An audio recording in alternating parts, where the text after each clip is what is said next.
Hello. Today I'm going to be reading the story of The Dormouse and the Doctor by A. Milne.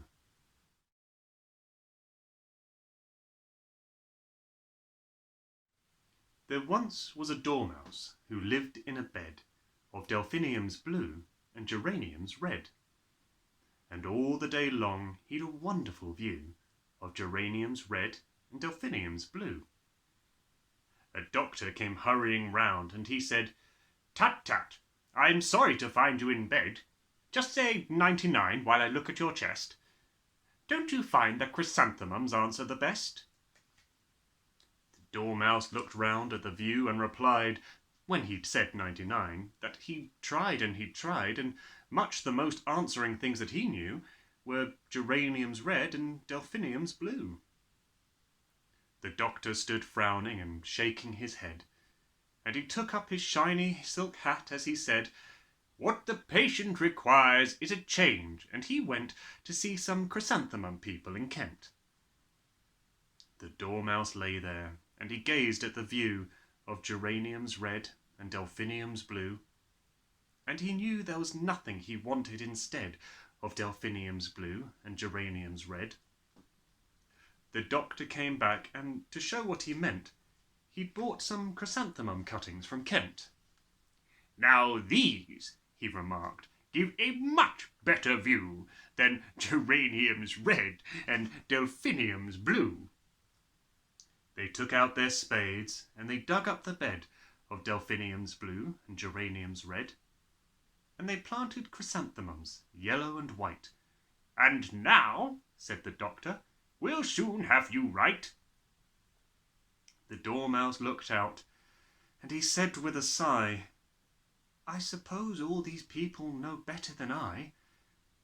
It was silly, perhaps, but I did like the view of geraniums red and delphiniums blue." The doctor came round and examined his chest, and ordered him nourishment, tonics, and rest.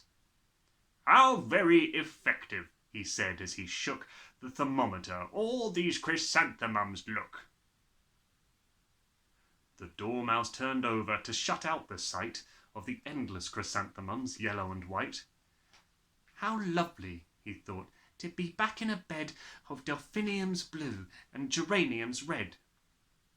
The doctor said, "Tut, it's another attack," and ordered him milk and massage of the back, and freedom from worry, and drives in a car, and murmured, "How sweet your chrysanthemums are."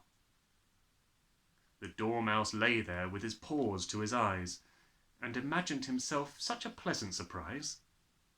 "I'll pretend the chrysanthemums turned to a bed of delphiniums blue and geraniums red." The doctor next morning was rubbing his hands and saying, "There's nobody quite understands these cases as I do. The cure has begun. How fresh the chrysanthemums look in the sun." The Dormouse lay happy. His eyes were so tight he could see no chrysanthemums, yellow or white, and all that he felt at the back of his head were delphiniums blue and geraniums red. And that is the reason, Aunt Emily said, if a dormouse gets into a chrysanthemum bed, you'll find, so Aunt Emily says, that he lies fast asleep on his front, with his paws to his eyes. The